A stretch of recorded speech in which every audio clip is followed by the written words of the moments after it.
Hey guys, so I decided to make this video today because I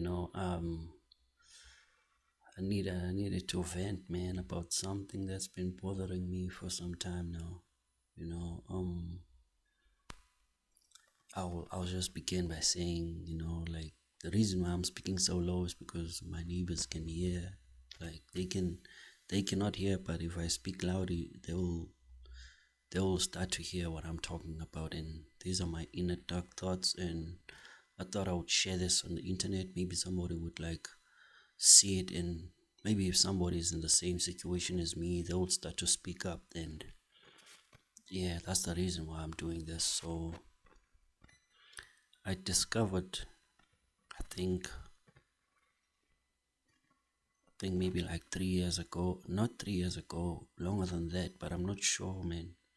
But let's just say things began to connect because I had memories from my childhood that made no sense. And the more I grew older and the more I experienced other things in this life, and then things started to make sense to me. So basically, I discovered that I'm an MK Ultra victim.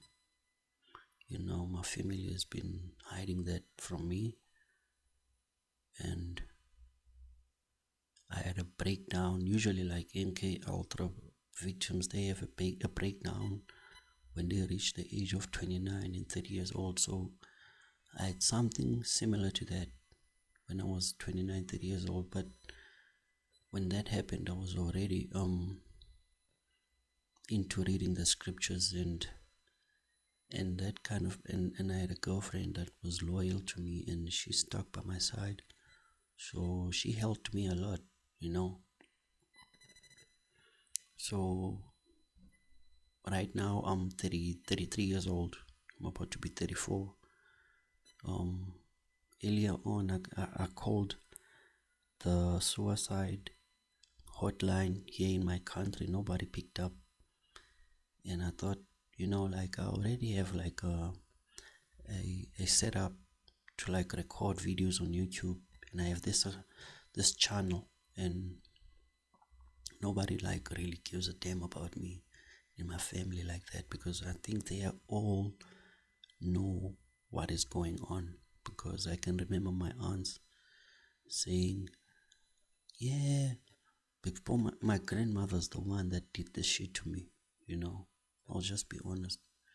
And my mother too, she was also in on it.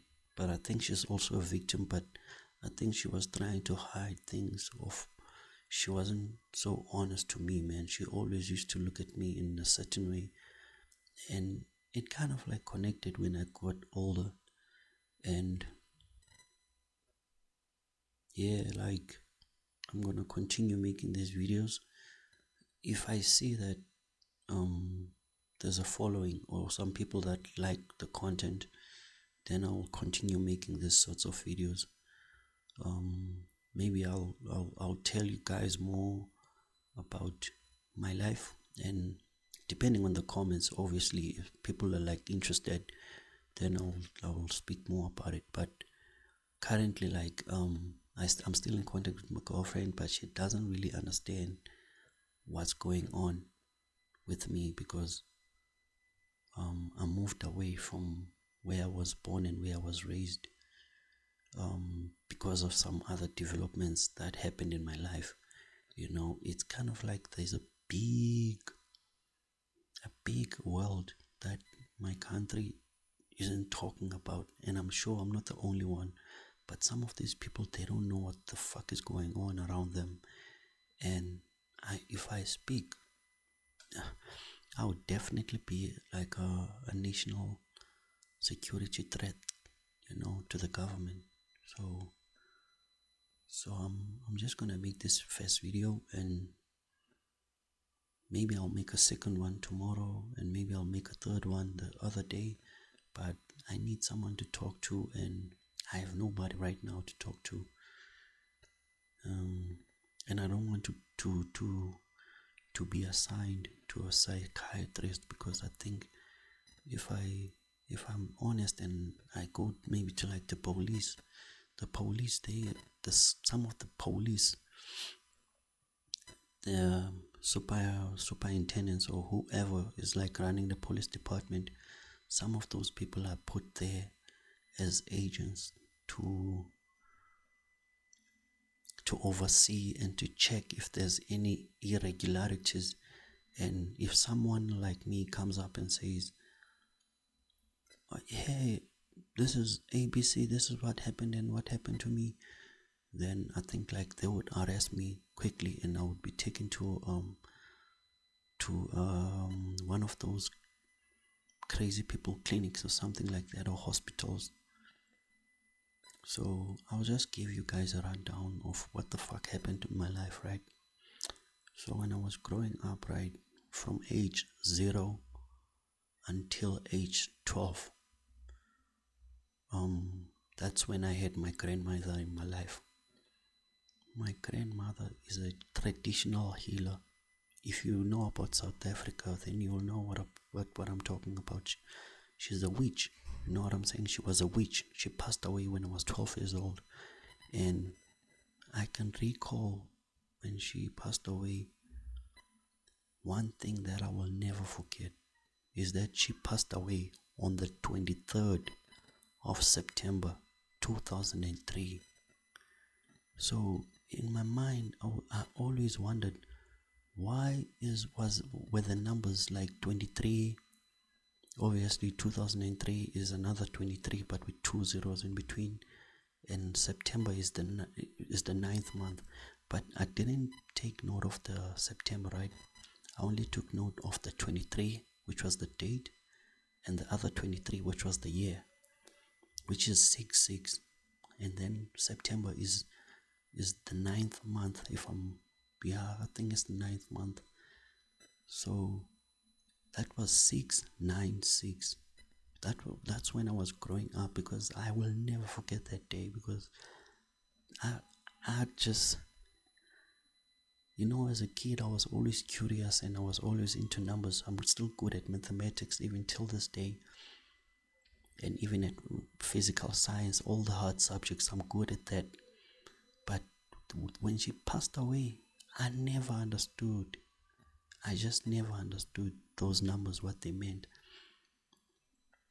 But when I was growing up, right, there was this other lady. We were living in apartments.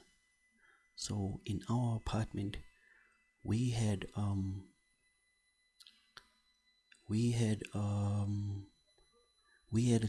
two-room apartment. Mind you, this lady was coming from a rural area, and she suddenly came to this big town. I'm not gonna say the town's name, right? So she went to this big town, and when she arrived to this big town, she had a flat. Not like literally, as like, I don't know what happened, but in my mind I always, like, now that I'm an adult, I always look back and I think like, damn, how did she get that flat? Because I'm sure like there were people over there that also wanted the flat, right? Sorry. But she got this place, right? That's where I was raised. So this flat was huge. I still remember one of our friends that went to visit her. Mind you, my grandmother was like, she was the head of the house. I had so many uncles and so many aunts, but my father was never in my life. And my mother was like sort of like a breadwinner, because she was like the second born, but she had a job. My mother was going well. When I was growing up, they told me that she was gonna be a teacher, but she had me, so she couldn't really go into the teaching school or whatsoever. She kind of like went off the rails a bit. So while I was growing up, my grandmother was like, she was a maid. She used to work for white people, and also the way that they tell me is that she got like chased away from her home where I was born, basically in those rural areas. So she got chased away, right? So now what's going on is I'm trying to like tell the story because I know like I need to be in details. So what happened is we went to this big city, right, to go stay in this big city. Sorry for the music that my neighbors are playing. So we went to this big city, right? At this big city where we went, my mother and my grandmother were the breadwinners and whatsoever. So this huge flat where she was staying, one of her friends, I don't know if it was a friend or something, they went to visit her and they were surprised. How did you get this place? It's so huge. Oh my God. It's like one room is one piece of my house. You can even take one room and split it into two rooms. It's so huge. You have a toilet. Inside you have your own box. So the house number was number 3, so, and I don't remember what she said as an answer, but to me it never made sense. How the hell did she get that place? I always ask myself that. So along the way, this other family just came out of nowhere and said, hey, look, you guys, you got this place through some informal way. We don't want to kick you out, but we're going to take one room, and then you guys take one room. We're going to share the apartment. We're going to share the kitchen, share the toilet, share everything, but we're not going to kick you out. We're just going to take one room. And this other family moved in now, right? And one of my uncles had to move out because I was a young boy, right, at that time. So it was me, my aunt, the youngest aunt, my mother's youngest sister, and my grandmother. So, and we were all in one room, and my uncle had another room. So they chased my uncle out of another room, and my uncle had to move out and go rent somewhere, right? So that family moved in. So when that family moved in,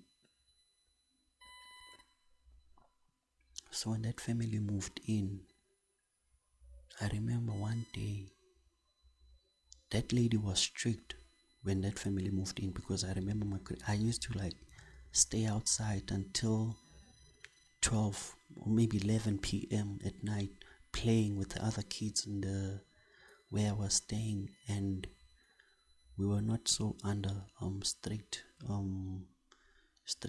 house rules. So when that lady moved in, she like implemented strict house rules for me. She said, when it's 7 o'clock and the street lights on the road, I better run to the house.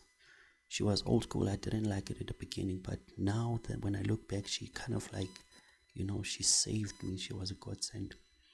So, because I never smoked, and all of my friends started smoking, right? And this was between the ages of 9 and 12, because my grandmother passed away when she was when I was 12. I think she was 50 or 52 or something like that, around about that age. So now, one day my grandmother was sitting with that lady in that room that they took away from my uncle. So while I was in the living room watching TV and something like that, they were having a conversation, right? So my grandmother was talking to this lady, like, I don't know what she said, but she called me. And when she called me over, she said I must make them tea or coffee or something like that. My grandmother used to make coffee a lot with the sauce.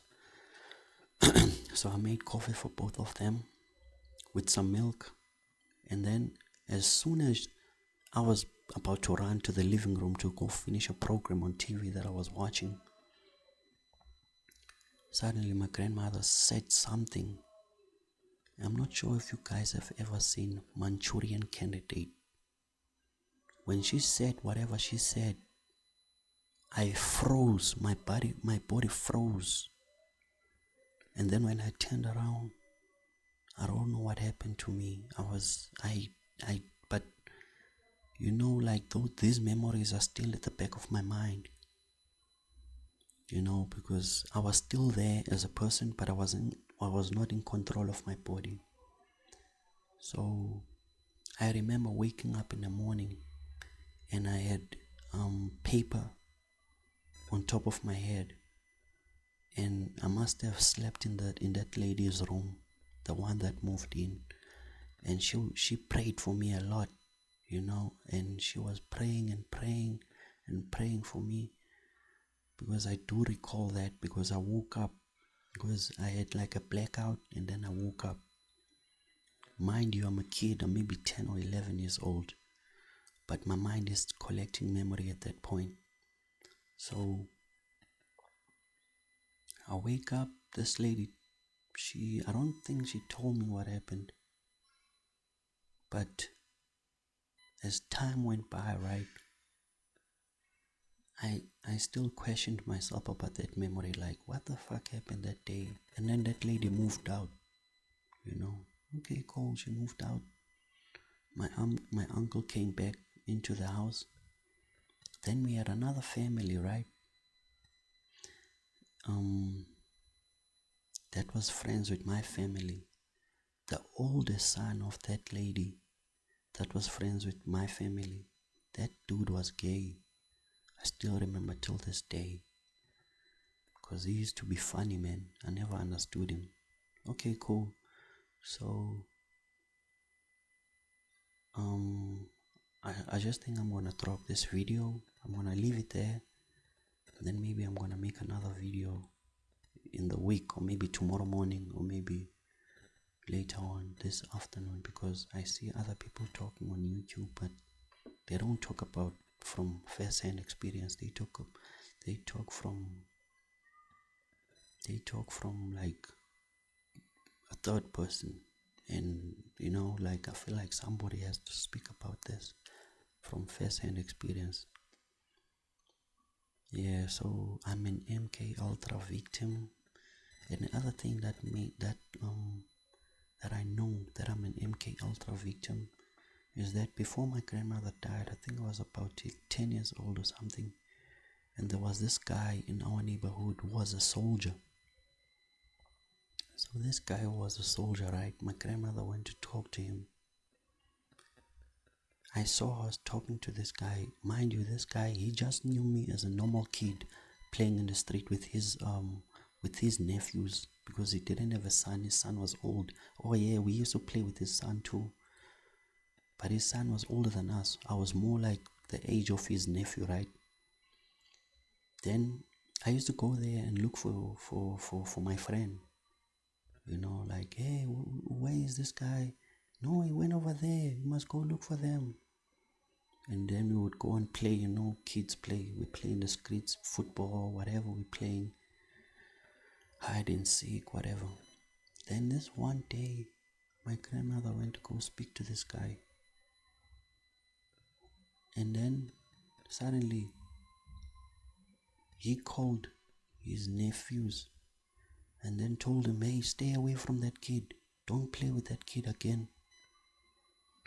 And then I remember, like, I think it was the following day or something, I saw my friends walking inside their house, and I went there to look for them, to ask, like, can they come out and play? Then he said, no, they are not here. You see, so that's another thing, because now it started like we live in an information age, and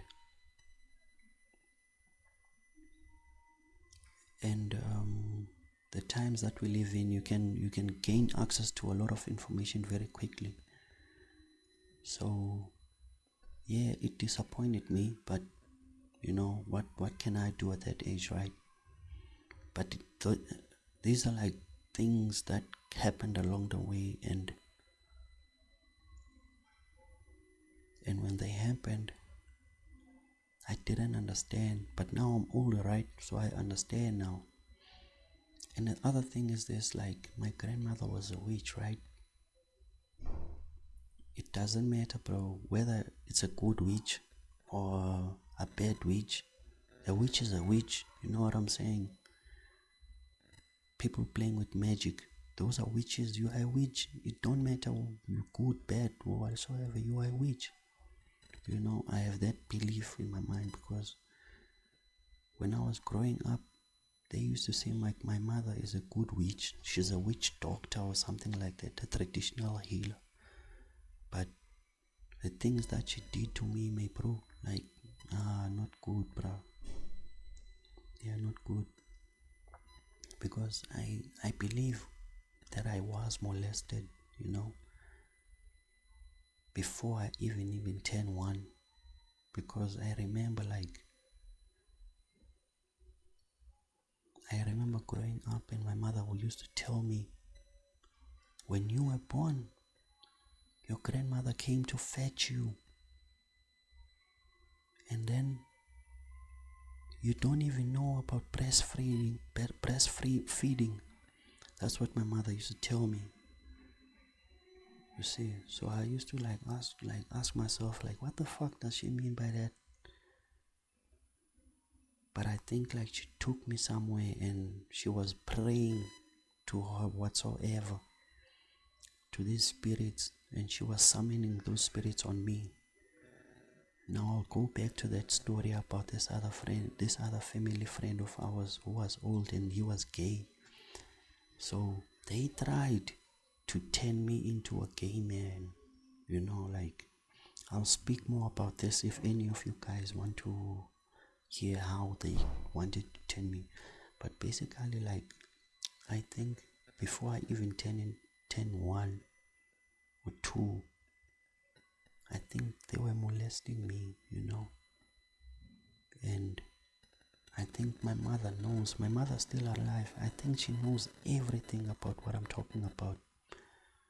And I don't even want to confront her because when I was having my breakdowns, when I was like 29, 28, there is something called an MK Ultra breakdown. So when I was having my breakdowns, I think she knew because I remember I was crying. I didn't know what was going on. One day I was drunk, and you know when you are drunk, your body is open to spirits to take over your body, right?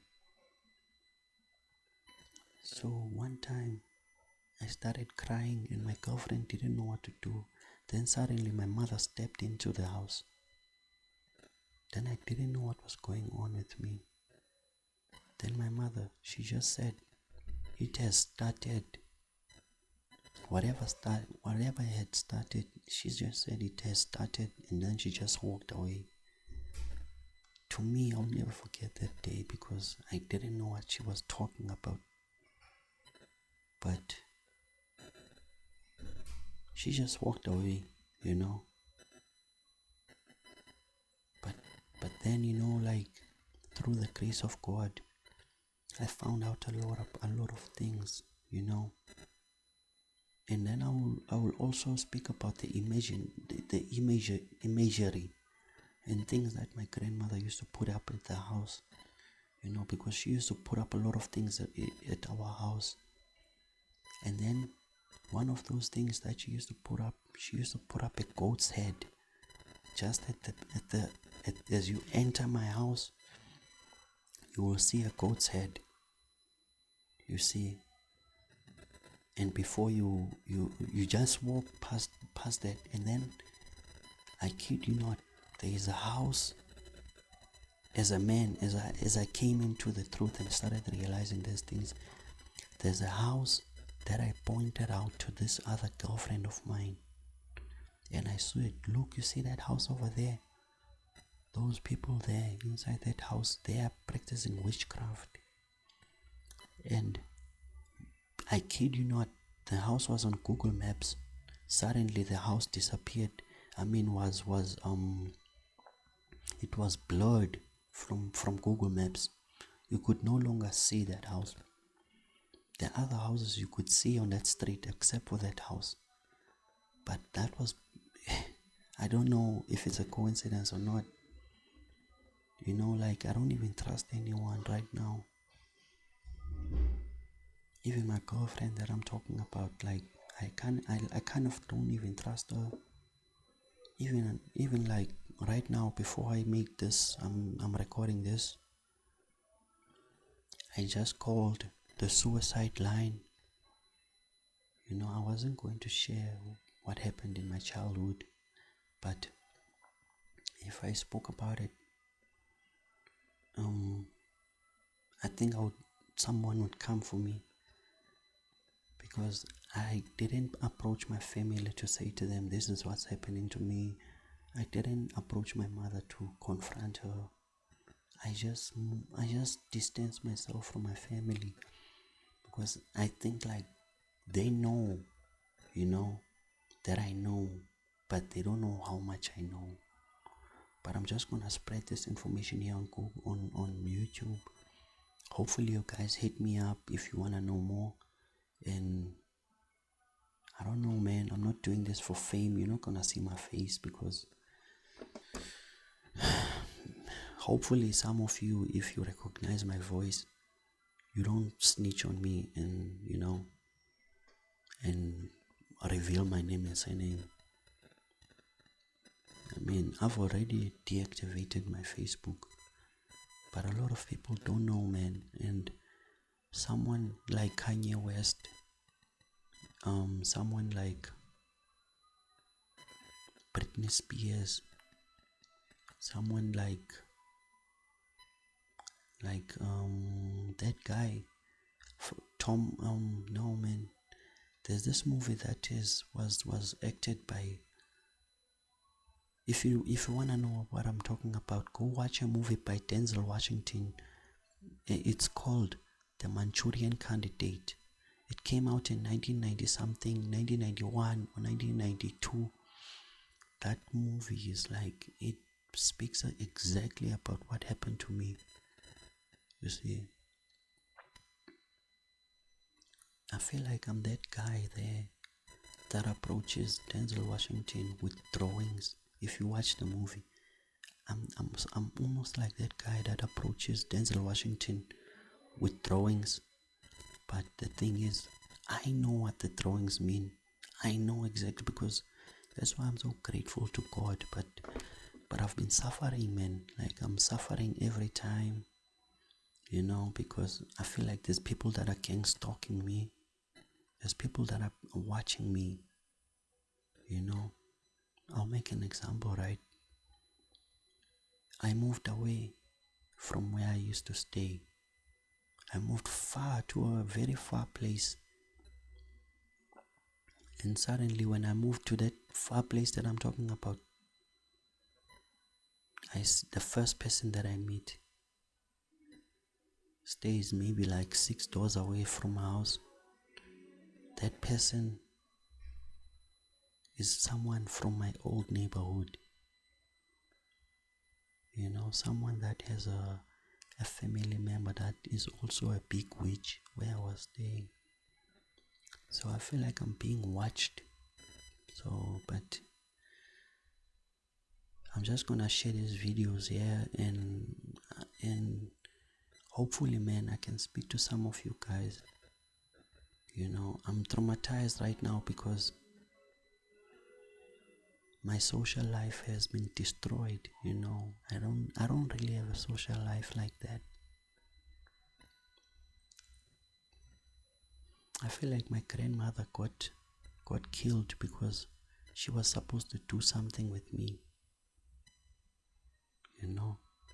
But yeah, man, I'll just